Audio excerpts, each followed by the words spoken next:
অদিতি পাত্তা দিল না ধ্রুবকে। ও আবারও নম্র গলায় ভেতরে ঢুকতে বলল সৌরভকে। বারবার এভাবে বলায় সৌরভ রুমে ঢুকলেন। পেছন পেছন ইমন সহ বাকিরাও একে একে রুমে ঢুকে গেল। ওদের হুড়মুড়িয়ে রুমে ঢুকতে দেখে অদিতি অবাক হয়ে তাকালো। ধ্রুব এবার মহা বিরক্ত হলো। কত সুন্দর হাঁক করেছিল ও অদিতিকে, এর মধ্যে বাগড়া না দিতে পারলে হচ্ছিল না তাদের। ধ্রুবর মুখে নারাজি লেপ্টে আছে। ওর বন্ধুরা বাকিরা সেটা পাত্তা দিল না। রুমে ঢুকে ধ্রুবর আশেপাশে যে যার মতো ধ্রুবর বেডের চারপাশে জায়গা নিয়ে বসে গেল। অদিতি একবার ধ্রুবর বিরক্তিমাখা মুখ দেখছে তো আরেকবার ওদের কাজ দেখছে। সৌরভ স্যুপ এনেছিল, স্যুপ থেকে ধোয়া উঠছে। উনি স্যুপ চামচ দিয়ে নাড়িয়ে দিতে দিতে ধ্রুবর দিকে চেয়ে বললেন, ডাক্তার বলেছে তরল খাবার খেতে। স্যুপ ভালো লাগবে তোমার, খেয়ে নাও, নাকি আমি খাইয়ে দিব? দরকার নেই, আমি পারবো। ধ্রুব কথাটা বলে সৌরভকে আর কিছু বলার সুযোগ না দিয়ে স্যুপের বাটি নিজের হাতে নিয়ে নিল। সৌরভ কিছু বললেন না, নাইবা ভ্রু কুঁচকালেন। উনি অত্যন্ত স্বাভাবিক চোখে ইমনদের দিকে তাকিয়ে বললেন, আমার এখানে থাকার দরকার সম্ভবত আর নেই। আমি অফিসে যাব, খেয়াল রেখো ওর। আর সিগারেট খেতে মানা করেছে ডক্টর, ওটা যেন কোনোদিন না খাওয়া হয়, খেয়াল রেখো তোমরা। ইমনরা মাথা নাড়ালো। ধ্রুব স্যুপ খেতে খেতে ব্যঙ্গ করে ফিক করে হাসার ভান করল সৌরভের চিন্তিত কথার বিপরীতে। সৌরভ ভ্রুকুচকে তখন ছেলের দিকে তাকালেন। ইমন বাপ ছেলের ইশারায় এমন খোঁচাখুচি দেখে অপ্রস্তুত ভঙ্গিতে পাশ থেকে আলগোছে ধ্রুবর পেটে গুঁতো দিতেই ধ্রুব আবার গম্ভীর হয়ে ভদ্রটির মতো স্যুপ খেতে লাগলো। সৌরভ এবার চোখ সরিয়ে অদিতির দিকে তাকালেন। ওনার তাকানোতে অদিতি জড়সড় ভঙ্গিতে তাকালো ওনার দিকে। এমনিতেই ধ্রুবর ওনার প্রতি এক একটা অসভ্য আচরণ দেখে অদিতি এমনি গুটিয়ে যাচ্ছিল। সৌরভ মমতা নিয়ে ডাকতেই ও স্বাভাবিক হওয়ার চেষ্টা করলো। উনি বললেন, তুমি থাকছো তো এখানে, মানে হাসপাতালে? অদিতি ঘড়ির দিকে তাকালো। ওর যাওয়া লাগবে হোস্টেলে, বাড়ি থেকে হোস্টেলে কল যাবে। অদিতি অপ্রস্তুত ভঙ্গিতে বলল। আমি ঘন্টাখানেকের মধ্যে চলে যাব আঙ্কেল। সৌরভের এবার চিন্তা বাড়লেও তেমন মানা না করে বললেন, ও, তুমি থাকলে ভালো হতো। কারো কথা তো এই ছেলে শোনে না, যার নমুনায় আজকে আমরা সবাই এই হাসপাতালে বসে আছি। তোমার কথা হয়তো বা কানে নিলেও নেবে, কিন্তু ঠিক আছে, তোমার যেহেতু যাওয়া লাগবে, জোর করব না। তবে ওর প্রতি খেয়াল রেখো মা, আমি তোমাকে নিয়ে অনেক আশাবাদী। অদিতি সৌরভের শেষ কথার মানে বুঝল না, তবুও ও মাথা নাড়িয়ে সম্মতি দিয়ে বলল। জি আঙ্কেল। সৌরভ এবার হালকা হেসে অদিতির মাথায় হাত বুলিয়ে দিয়ে ধ্রুবর দিকে এক পলক চেয়েই চলে গেলেন। উনি যেতে ধ্রুব এক হাতে স্যুপের বাটি ধরে রেখে অপর হাতে অদিতিকে ওর শিওরের পাশে টেনে বসিয়ে দিল। অদিতি এভাবে হাত ধরে হুট করে বসে ফেলানোতে ভ্রু কুঁচকে তাকালো ধ্রুবর দিকে। চারপাশে সবাইকে ইশারা করে নিভু নিভু গলায় বলল ও। এখানে যে মানুষ আছে খেয়াল করেন একটু প্লিজ। ধ্রুব সেসব পাত্তা দিল না, বরং সোজা ইমনের দিকে চেয়ে বলল। ইমন জানা সত্ত্বেও অবুঝ গলায় পাল্টা প্রশ্ন করল।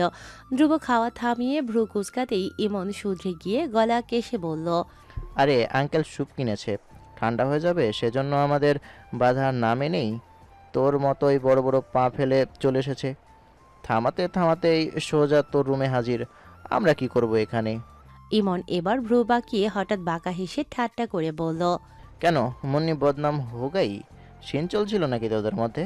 আঙ্কেল কি বাই চান্স? অদিতি লজ্জায় মুখ অন্য পাশে ঘুরিয়ে ফেলল। ধ্রুব ভ্রু কুচকে ধমকে বলল। শাট আপ ইমন। ইমন থেমে গিয়েও মিটমিট করে হাসিল। সুমন পাশ থেকে টিটকারি করে বলল, কেন ভাই, লজ্জায় পড়ে যাচ্ছেন নাকি? আপনারে লজ্জা পাইলে হেব্বি দেখায় কিন্তু, তাই না ভাবি? ধ্রুব অদিতির দিকে আর চোখে তাকালো। মেয়েটা লজ্জায় লাল মুখ নিয়ে ওপাশে চেয়ে বসে আছে, কিছু বলতেও পারছে না কাউকে। ধ্রুব এবার সুমনের মাথায় ভয়াবহ এক গাঁটটা মেরে বলল, আমার লজ্জা ফজ্জা নেই, কিন্তু আমার পাশে যে বসে আছে তার আছে। তাই মুখ বন্ধ অ্যান্ড বেরো সবাই রুম থেকে। 3 ইডিয়টস এর কেউই যেন এ কথা শুনলই না। যে যার জায়গায় আরাম করে হেলান দিয়ে বসলো বিছানায়। এমন অলস ভঙ্গিতে বলল, ভাই আজ সারাদিন তোর জন্য অনেক ছুটি করেছি, আমাদের রেস্ট দরকার। রোম্যান্সের চিন্তা বাদ দিয়ে আমাদের সঙ্গে কোঅপারেট কর প্লিজ। ধ্রুব চূড়ান্ত রেগে তাকিয়ে রইল এদের ন্যাকামোর দিকে। দাঁতে দাঁত পিষে কিছু বলতে যাবে তার আগেই ইমন কিছু একটা হুট করে আবার বসে গেল। হেঁটে টেবিলের ওপর থেকে একটু আগে আনা দুটো গোলাপ নিয়ে বিছানায় বসল।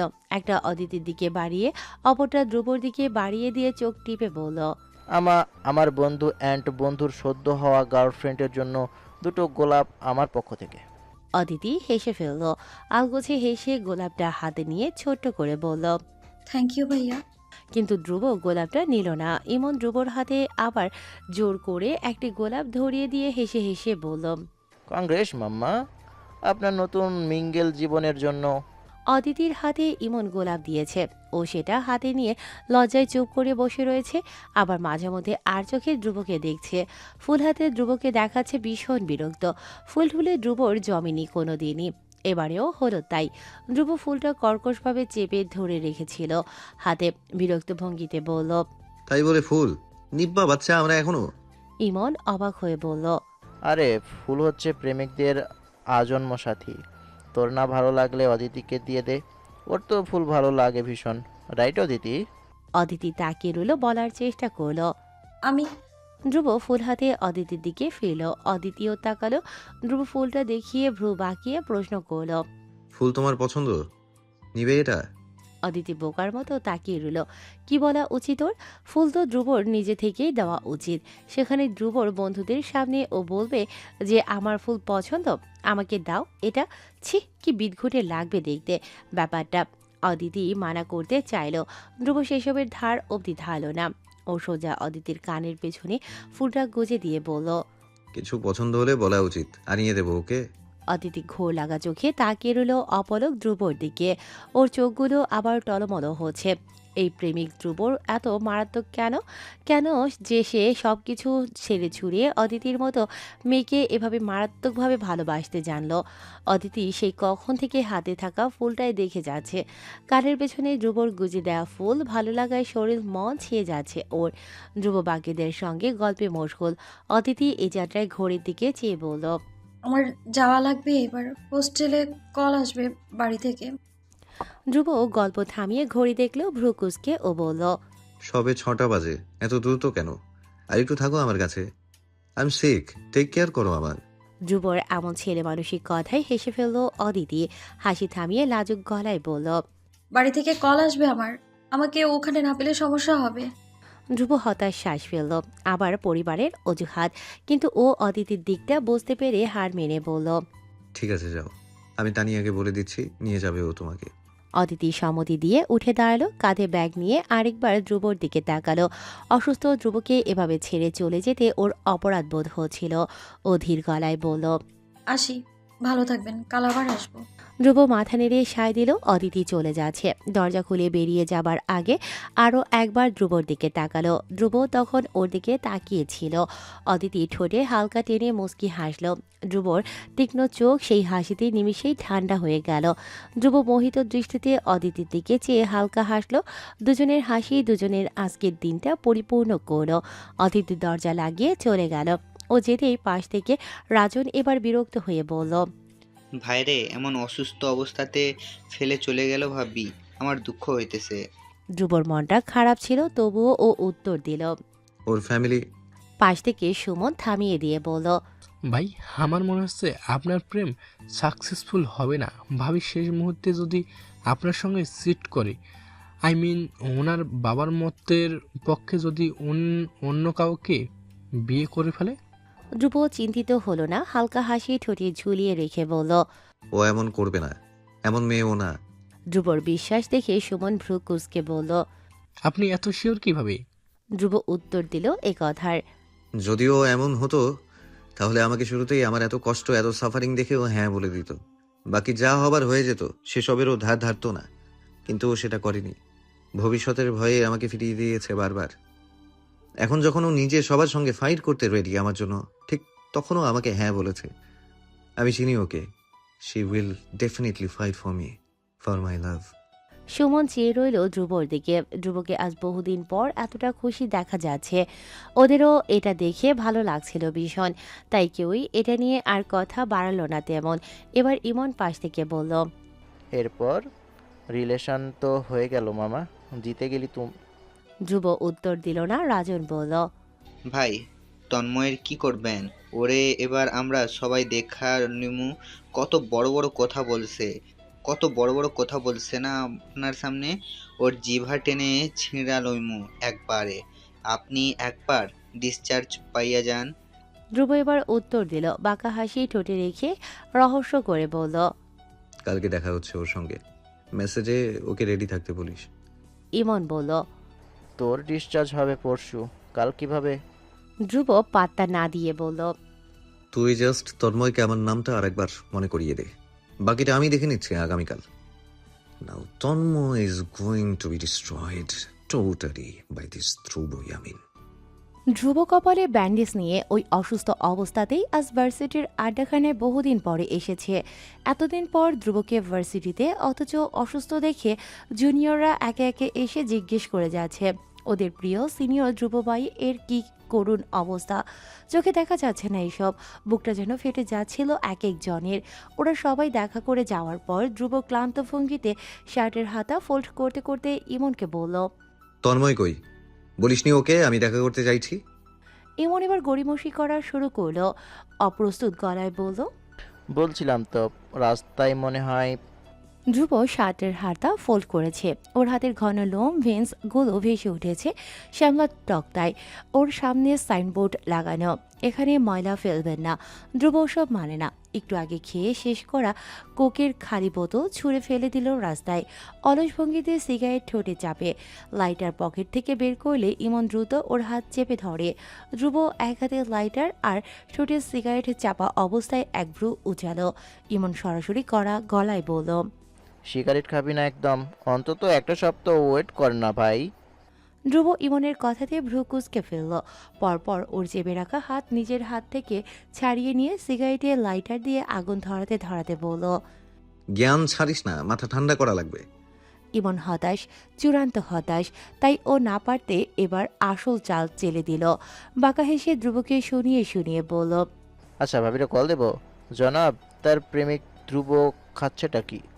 ধ্রুব সিগারেট ঠোঁটের ফাঁকে চেপে তারপর ধোঁয়া ছাড়ল আকাশের দিকে, উদাস গলায় বলল।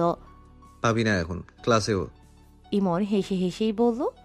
সমস্যা নেই, আমি ছবি তুলে রাখতেছি আপনার।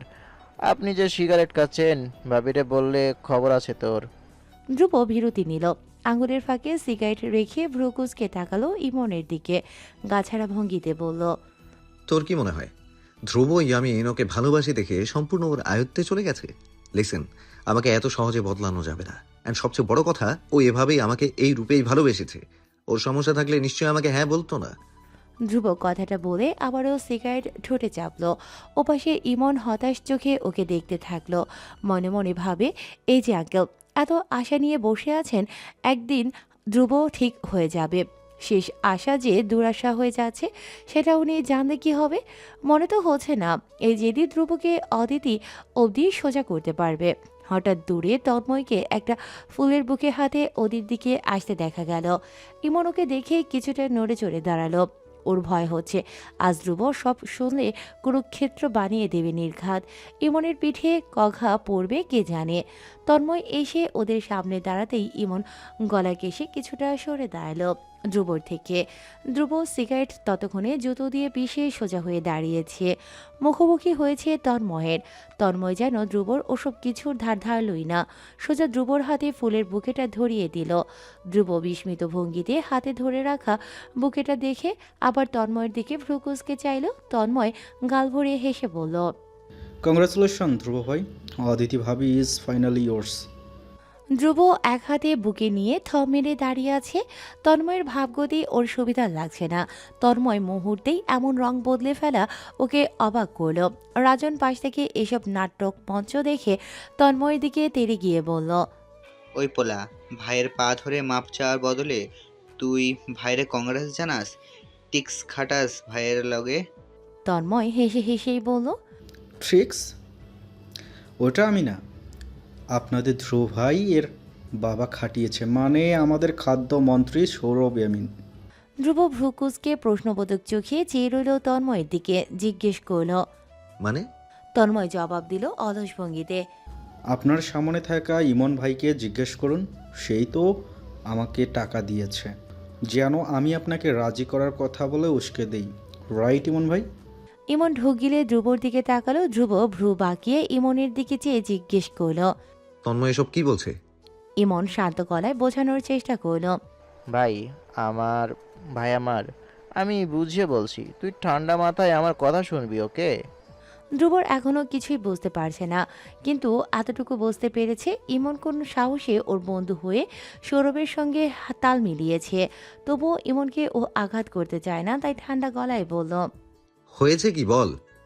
ইমন বলা শুরু করে।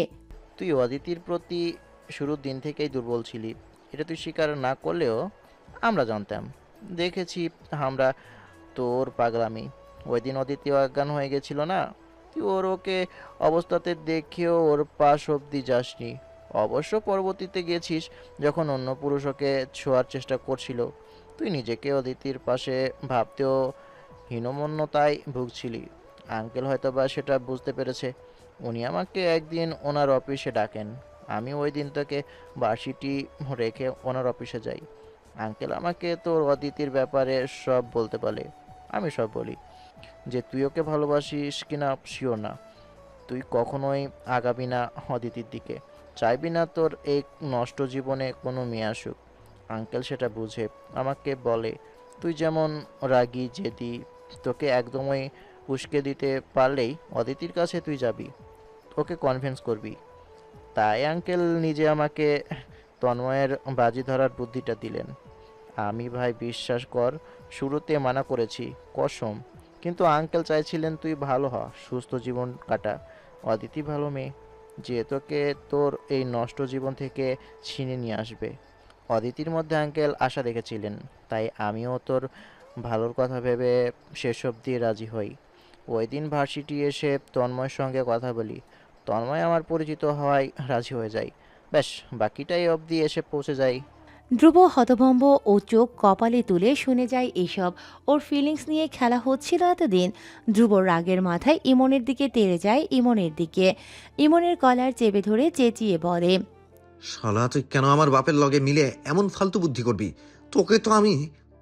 ইমন ধ্রুবর কলার ধরে রাখা হাত দুটো দু হাতে চেপে বোঝানোর চেষ্টা করে। ভাই, তোর বাপ তোর ভালো চাই, তুই আল্লাহর ওয়াস্তে এটা মানতে শিখ ধ্রুব। ধ্রুব ইমনের কলার চেপে ধরে চেঁচিয়ে উঠে আবার বলল। দরকার নেই আমার তার লোক দেখানো ভালো। তুই আমার ফ্রেন্ড, আমার বেস্ট ফ্রেন্ড। আমার বাপের সঙ্গে তোর কোনো সম্পর্ক থাকতে পারে না। ধ্রুবর চোখ মুখ অস্বাভাবিক, রাগ মাথায় চেপে আছে। ইমন ওই রাগী চেহারার দিকে চেয়ে হেসে ফেলল, বলল। আঙ্কেল যে তোর বাপ যে স্বীকার করেছিস তাহলে? ধ্রুব ইমনের একথায় অতিষ্ঠ হয়ে ওর কলার ছেড়ে দিয়ে সরে গেল, আঙ্গুল উঁচিয়ে শাসালো। সে আমার বাবা নয়, হি ইজ জাস্ট আমার মায়ের হাজবেন্ড, যে চিট করেছে আমার মায়ের সঙ্গে, নাথিং মোর। ধ্রুব তারপর বড় বড় পা ফেলে বাইকে গিয়ে বসে। ইঞ্জিন চালু করছে। ইমন সেটা দেখে দ্রুত এগিয়ে গিয়ে ধ্রুবর হাতটা ধরে বলল। ভাই, আমি তোর ভালোর জন্যই। ধ্রুব ইমনের হাত ঝাড়া মেরে ছাড়িয়ে দিয়ে বলল। ভার মে যা তুই, তোর ভালো। যা এখন আমার বাপের লগে মিলমিশ করে বুদ্ধির গোডাউন খুল, আমার কাছে আসার দরকার নেই। ধ্রুব কথাটা বলে বাইকের ইঞ্জিন চালু করে শো শো আওয়াজে চলে গেল। কোথায় ও যেতে পারে জানে ইমন। ও যেতেই ইমন তড়িঘড়ি করে অদিতিকে কল করলো। ওপাশে কল ধরলে ইমন বলল। অদিতি বোন আমার, তোমার প্রেমিক রাগ করে বাইক নিয়ে ভার্সিটি থেকে হাওয়া কোথায় যেতে পারে? আমি তোমাকে অ্যাড্রেস দিচ্ছি, ও রাগটা কমাও গিয়ে, নাহলে তুমি আমি সবাই ফিনিশ। অদিতি শুনে প্রশ্নবোধক গলায় বলল। কিন্তু ভাইয়া, তার তো এখন হসপিটালে থাকার কথা। আমি হসপিটালের দিকে যাচ্ছিলাম এখন। ইমন অতিষ্ঠ গলায় ধ্রুবর নামে বলল। কি আর বোঝাবো তোমাকে, ওটা ধ্রুব অদিতি, ওর মতিগতি বোঝা কার সাধ্য। সমস্যা নেই, ধীরে ধীরে চিনে যাবে তুমি। এখন যাও, ওর রাগটা কমিয়ে দিয়ে আসো, নাহলে ওর বাবার আজ আর রক্ষা নেই ওর কাছ থেকে। অদিতি সঙ্গে সঙ্গে ইমনকে শান্ত করতে বলল। জি ভাইয়া, আমি যাচ্ছি, চিন্তা করবেন না। বৃষ্টি নেমেছে, মেঘলা আকাশ চিরে নদীর তীর জুড়ে কুয়াশার মতন ধোয়া, বাতাসে ভিজে যাওয়া মাটির গন্ধ। ধ্রুব বাইক থেকে নেমে নদীর পাড়ে এসে দাঁড়িয়েছে, এক দৃষ্টিতে নদীর দিকে তাকিয়ে আছে। ভেজা চুলগুলো তার কপালে লুটিয়ে পড়েছে, শার্ট ভিজে গায়ে সেটে গেছে। বাইরেটা যতটা শান্ত দেখাচ্ছে, চোখে ঠিক ততটাই ঝড়ের মতো রাগ আর হতাশার ছাপ। ও ইমনের কাছে এসব আশা করেনি। সৌরভ ইয়ামিনের দয়া ওর চাই না, সৌরভ ইয়ামিন ওর কিচ্ছু না, নাথিং। ধ্রুব আজ অবধি যা পেয়েছে সব নিজের জোরে পেয়েছে, অদিতিকেও তাই। অথচ অদিতিকে পাওয়ার পেছনে অর্ধেক হাত যে সৌরভের, সেটা মানতেই চাইছে না ধ্রুব। হঠাৎ অদিতি ছাতা হাতে দাঁড়িয়েছে ধ্রুবর পেছনে, ওখানে দাঁড়িয়ে হাঁপাতে হাঁপাতে বলল, আপনি এইখানে কি করছেন ধ্রুব? ঠান্ডা লাগবে, ছাতা নিচে আসুন। ছাতার নিচে দাঁড়িয়ে থাকা অদিতির কণ্ঠে অনুনয়, চিন্তিত ও ধ্রুবর জন্য। ধ্রুব ভিজছে, ওর নাকের পাটা লাল টকটকে, চোখ মারাত্মক লাল হয়ে আছে, আজ জ্বর উঠবে নির্ঘাত। অদিতি আবারও বলল একই কথা। ধ্রুব জেদ কেন দেখাচ্ছেন? ছাতে নিচে আসুন প্লিজ। ধ্রুব যেন শুনতেই পায়নি, তার কপালের শিরাগুলো উত্তেজনায় টান টান হয়ে আছে। অদিতি আবার ডাকল, ধ্রুব। ব্যাস এইটুকুই। ধ্রুব সঙ্গে সঙ্গে পেছন ফিরে অদিতির দিকে বড় বড় পা ফেলে এগিয়ে যায়, ওর ছাতা ছুঁড়ে ফেলে দুহাতে চেপে ধরে ওর বাহু শক্ত ভঙ্গিতে। অদিতি ভয় পেয়ে গেল, চোখ ছোট ছোট করে ধ্রুবর রাগী সত্তা দেখতে থাকলো। ধ্রুব চিৎকার করে বলে, তুমি এখানে কেন? ওই লোকটা তোমাকে ইউজ করছে, রাইট? খবরদার অদিতি, তুমি ধ্রুবকে ভালোবেসেছো। আমার পরিবার তোমার কাছে কিচ্ছু না। তুমি শুধু আমার কথা শুনবে, অন্য কারো না। কেউ তোমাকে উস্কে দিলে আই সোয়ার আমি তাকে খুন করে ফেলবো। অদিতি কিছুটা হতভম্ব হলেও নিজেকে সামলে নিয়ে কম্পিত গলায় বলল, ধ্রুব ঠান্ডা হন, কি হয়েছে আপনার? কে উস্কাবে আমায়? ধ্রুব থেমে গেল, অদিতির ভয়ার্ত মুখের দিকে চেয়ে। ওর অপরাধ বোধ হলো হঠাৎ। দ্রুত ওকে ছেড়ে দিয়ে সরে গিয়ে দুহাতে মুখ চেপে ধরে জোরে জোরে শ্বাস ফেলতে লাগলো। অদিতি সব দেখতে থাকে, তারপর ও অনেকটা সাহস নিয়ে হাসার চেষ্টা করে বলল, আপনার রাগ দেখুন, আকাশেরও সহ্য হয়নি, তাই কেঁদে ফেলেছে। ধ্রুব মুখ থেকে হাত সরালো, অদিতির দিকে চেয়ে রইল। মিনিট কয়েক কেটে গেল, ধ্রুব এখন নিজের কপাল হাত দিয়ে চেপে ধরেছে। অদিতি ধীরে ধীরে এগিয়ে এসে তার মুখে চেপে রাখা হাতটা ধরল, আলতো করে ধ্রুবর হাতটা মুখ থেকে সরিয়ে নিয়ে মৃদু গলায় বলল, আপনি আমার প্রেমিক ধ্রুব, ব্যাস এটুকুই আমি জানি আপনার ব্যাপারে। আমাকে আর বাদবাকি কে কি বলল আমি জানি না, জানতে চাইনি কোনোদিনও। ধ্রুব তাকিয়ে রইল অদিতির গোলগাল মুখের দিকে। ধ্রুবর প্রতি অদিতির আকর্ষণ ধ্রুবকে আবারও মুগ্ধ করল। ধ্রুবর তার রাগ হতাশা যেন ধুয়ে যেতে লাগলো বৃষ্টির জলে। অদিতির চোখে ভরসা, ভালোবাসা, যা ধ্রুব এতদিন খুঁজে ফিরেছে। বৃষ্টির শব্দ আরও তীব্র হয়ে উঠল। দুজনেই দাঁড়িয়ে রইল নদীর পাড়ে, যেন এই মুহূর্তটুকু থমকে গেছে। আকাশের গর্জনে পুরো পরিবেশ যেন কেঁপে উঠছে। হঠাৎ এক বিকট বাজ পড়তেই অদিতি আচমকা ভয়ে ধ্রুবর পিঠ খামছে ওকে জড়িয়ে ধরে ফেলল। অদিতি ধ্রুবর বুকে মুখ গুজে চোখ মুখ শক্ত করে রেখেছে। ধ্রুব এমন ব্যবহারে থমকে গেল, এক মুহূর্তের জন্য সবকিছু স্তব্ধ হয়ে গেল যেন। ধ্রুব মাথাটা নামিয়ে অদিতির মুখের দিকে তাকালো। বৃষ্টির জল বেয়ে নামছে অদিতির মুখের কোণে, ওর মুখে ভয়ের রেখা স্পষ্ট। ধ্রুব আবার আকাশের দিকে তাকালো, আকাশ ছেড়ে বিদ্যুৎ নেমে আসে, আর বৃষ্টির ধারা যেন আজ থামার নামই নিচ্ছে না, যেন সুযোগ করে দিয়েছে দুজন যেন আরও আরও কাছে আসে। যতটা কাছে আসলে আর ফিরে যাওয়া যায় না। ধ্রুবর ভেতরে যেন এক নিষিদ্ধ ঝড় বইছে। এই পরিবেশ, এই মুহূর্ত, সব কিছু তার ভেতরের সুপ্ত ইচ্ছেগুলোকে উস্কে দিচ্ছে। কিছু নিষিদ্ধ অনুভূতি তাকে গ্রাস করতে চাইছে। ধ্রুব ধীরে ধীরে অদিতির পিঠে হাত রাখল, তারপর শক্ত করে তাকে নিজের দিকে টেনে নিল। ভিজে কাপড়ের ভেতর দিয়ে তাদের শরীরের উষ্ণতা ছড়িয়ে পড়ছে, একে অপরকে জড়িয়ে রইল অনেকক্ষণ। ধ্রুব কিছু সময় পর ধীরে ধীরে অদিতির ঘাড়ের ওপর ঝুঁকল, তার ভেজা চুল সরিয়ে নরম ঘাড়ে আলতো করে একটি চুমু খেতেই অদিতি চমকে উঠে ধ্রুবকে ছেড়ে দুপা পিছিয়ে গেল। ধ্রুব দাঁড়িয়ে রইল, তার চোখে এক অদ্ভুত নেশা খেলা করছে। অদিতি নিঃশব্দে ধ্রুবর দিকে তাকিয়ে আছে, তার চোখে আতঙ্ক, বিভ্রান্তি, ভয়ে ও ঘাটটা এক হাতে চেপে ধরে মুখে অন্য পাশে ঘুরিয়ে ফেলে। অস্থির শ্বাস ফেলতে লাগলো। ধ্রুব এসব দেখে না, ওর কাছে মনে হচ্ছে হয়তোবা অদিতি লজ্জা পাচ্ছে। ও ধীরে ধীরে তার দিকে এগিয়ে এলো, অদিতির কোমর আলতো করে ধরে ওকে আবার নিজের কাছে টেনে আনলো। অদিতির ঠোঁট কাঁপছে, বুক ধড়ফড় করছে। এই মুহূর্তে তার মনে হচ্ছে কিছু একটা ভুল হতে যাচ্ছে। ধ্রুব অদিতির ভেজা ঠোঁটের দিকে একবার চেয়ে দেখল। কি নেশা লেগে আছে ওই কোমল ঠোঁটে, ধ্রুবকে আচ্ছন্ন করে দিচ্ছে যেন। ধ্রুব এবার অদিতির চোখের দিকে তাকিয়ে ঝুঁকিয়ে ফিসফিস করে বলল, I can't resist myself, Aditi. Can I kiss you? Just একটা বার। অদিতির সারা গা এই এক কথাতেই যেন জমে গেল। তার মুখ শুকিয়ে গেছে, ঠোঁট নড়ছে, কিন্তু কোনো শব্দ বের হচ্ছে না। ধ্রুব অদিতির নীরবতাকে আবারও ওর লজ্জা ওর সম্মতি ভেবে ভুল করে বসলো। ধীরে ধীরে ধ্রুব এগিয়ে গেল অদিতির তীর তীর করে কাঁপতে থাকা ঠোঁটের দিকে। অদিতি চোখ খিচে ধ্রুবর শার্টের বুক পকেটের অংশ শক্ত করে নিজের মুষ্টিতে চেপে রেখেছে। তাকে আটকাতে চাইছে, কিন্তু তার হাতে যেন আর এক ফোঁটা শক্তি বেঁচে নেই। ঠিক যখন তাদের ঠোঁট প্রায় ছুঁই ছুঁই করছে, আবেশে ধ্রুব নাস্তা নাবুদ। ঠিক তখনই অদিতি আচমকা ধ্রুবকে শক্ত করে ধাক্কা দিল। ধ্রুব চোখ খুলে কয়েক কদম পিছিয়ে গেল, হতভম্ব হয়ে তাকালো অদিতির দিকে। অদিতির চোখে রাগ, এই প্রথম ধ্রুবকে ওর অসহ্য লাগছে। অদিতির চোখে জল টলমল করছিল। ও ধ্রুবর হতভম্ব চোখ দুটোর দিকে চেয়ে কাঁপতে কাঁপতে বলল, আমি কোনো শহুরে মেয়ে নই। এসব স্পর্শ আমি আ- আমার কাছে এসব আশা করবেন না। আপনার কাছে আমাকে ব্যাকডেটেড লাগতে পারে, মনে হতে পারে আমি কোনো গাইয়া মেয়ে, কিন্তু কিন্তু ধ্রুব, আমি অনেক ভীত এসব ব্যাপারে। আমি আমি সরি। অদিতির গলা কাঁপছে। ও দুহাতে মুখ ঢেকে ফুপিয়ে কেঁদে ফেলল। ধ্রুব দাঁড়িয়ে আছে, ওর নিজেরই বিশ্বাস হচ্ছে না এসব হচ্ছিল কি। অদিতির ইচ্ছের বিরুদ্ধে, শিট।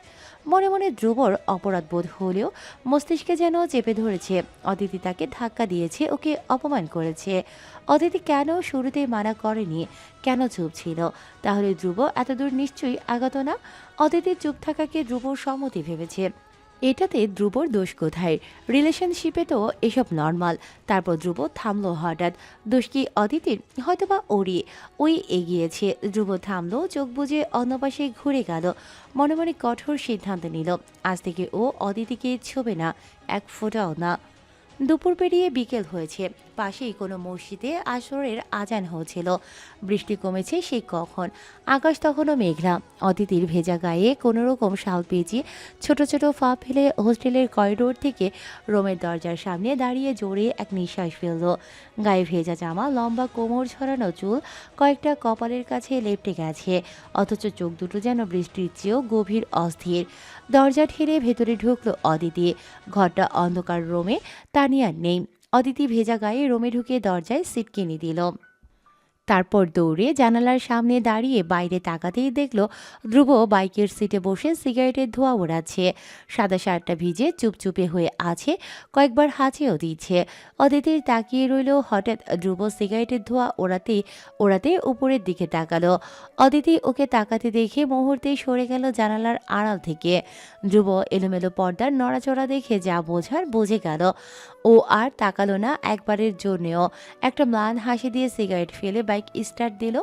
বাইকের আওয়াজ শুনে অদিতি দীর্ঘশ্বাস ফেলে জানালার পর্দা টেনে দিল। ধ্রুব রেগে আছে এখনো, কিন্তু অদিতির এখানে দোষটা কি?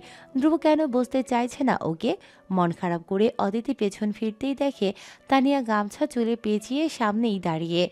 ভেজা গায়ে অদিতিকে সন্দেহের দৃষ্টিতে দেখে তানিয়া জিজ্ঞেস করল, কই ছিলি তুই আর ভিজে এসেছিস? তোর কাছে না ছাতা থাকে সব সময়?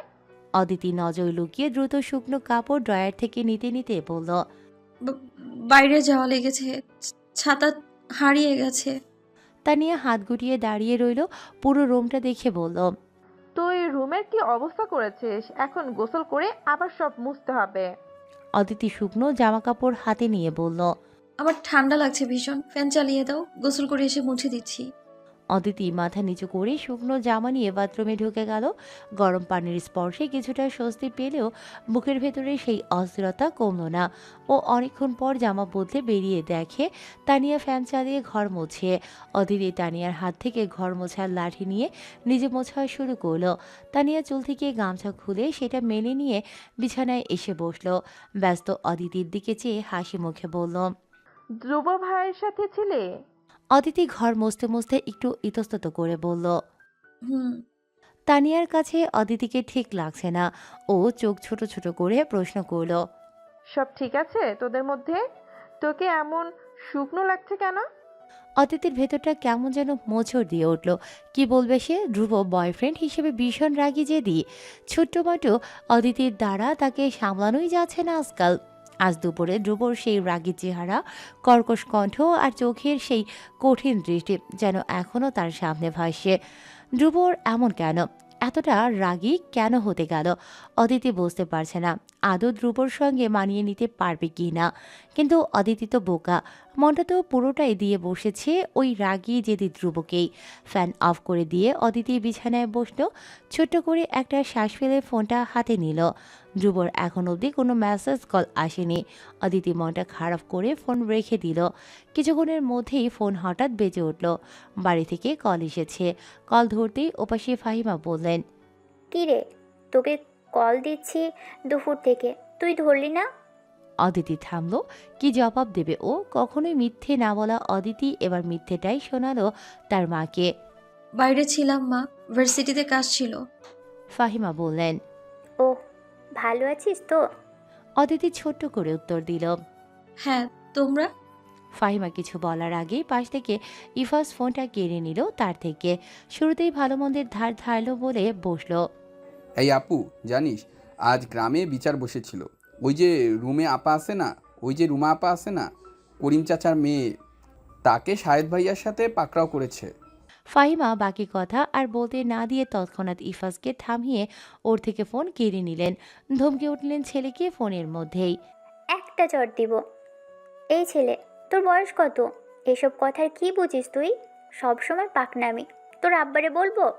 ইফাস হয়তো চলে গেছে, অথচ এই কথাগুলো আবারও অদিতির কানে আসলো। ভয়ে আগের ন্যায় অদিতির গলাটা যেন চেপে ধরল। বর্তমান সুখের আশায় অদিতি যে সবচেয়ে বড় ভুল করে বসে আছে। গলার স্বরটা এলোমেলো হয়ে এলো ওর। জিজ্ঞেস করলো। ওরা শাহেদ ভাইদের তো করিম চাচাদের সাথে জমি নিয়ে আগে থেকেই ঝামেলা ছিল, তাহলে এইসব? ফাহিমা দীর্ঘশ্বাস ফেললেন। কি ঝামেলা? ছেলে মেয়ে ওরা আগেই লুকিয়ে বিয়ে করে ফেলেছে। আজ তোর বাবা বিচারে ওদের আবার সবার সামনে বিয়ে দিয়েছে। অদিতির কণ্ঠ ক্ষীণ হয়ে এলো। আর এক ঘরে? ফাহিমা জবাব দিলেন। না রে, এক ঘরে করেননি, বিয়ে তো করেই ফেলেছে। এখন আর কি বিচার করবেন?